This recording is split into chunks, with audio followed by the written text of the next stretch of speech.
Mix by AG recording studio.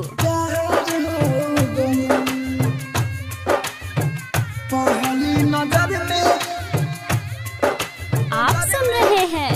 AG entertainment की धमाकेदार प्रस्तुति।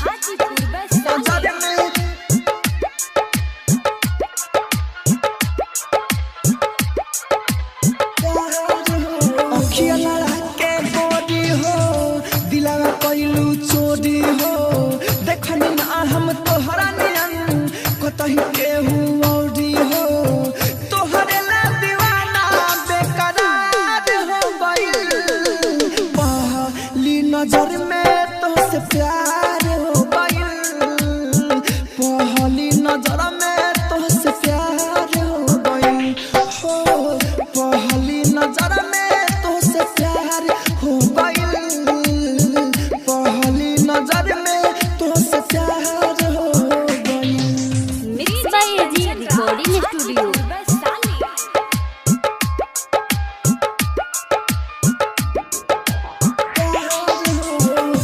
तोहर नैना नसीला जान सुन हमारा पकड़ेला जादू तोहर नैना नसीली जान हमारा पकड़ेला जादू है सो रहो सिंगार देख के पागल दिलावा पाहोला न काबू रूपवा मन भर देखे दा लगे आवानी रखे दा अगिया सीना में लहके दा रोपना बहके दा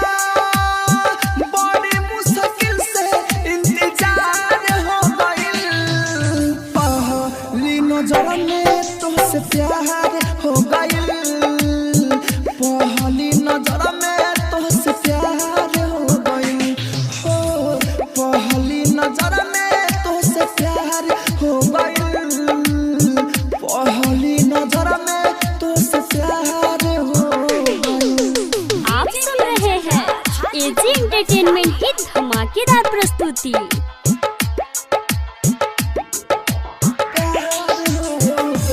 चमे चमे चमकेला बदन पूरे पूरे चढ़ल सोना के पानी चमे चमे चमकेला बदन पूरे पूरे चढ़ल सोना के पानी बारू फूलों से नाजुक गोरी बाटे वही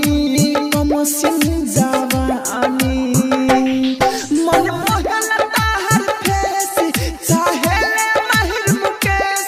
प्यारे हमर करा कबूल दीवाना बड़े रहूल दिलवा हमार ई तोहार हो गइल पहली नजर में तोहसे प्यार हो गइल पहली नजर में तोहसे प्यार हो गई हाँ पहली नजर में तुझसे प्यार हो गई पहली नजर में तुझसे प्यार हो गई अखिया लड़ा के गोरी हो दिलवा कइलू चोरी हो देखनी ना हम तोहरा नियन कतही केहू औरी हो तोहरे ला दीवाना बेकरार हो गइल पहली नजर में तुझसे प्यार हो गइल पहली नजर में तुझसे प्यार हो गइल पहली नजर में तुझसे प्यार हो गइल पहली नजर में तुझसे प्यार हो गइल। रिकॉर्डिंग स्टूडियो रोशनपुर सपहा।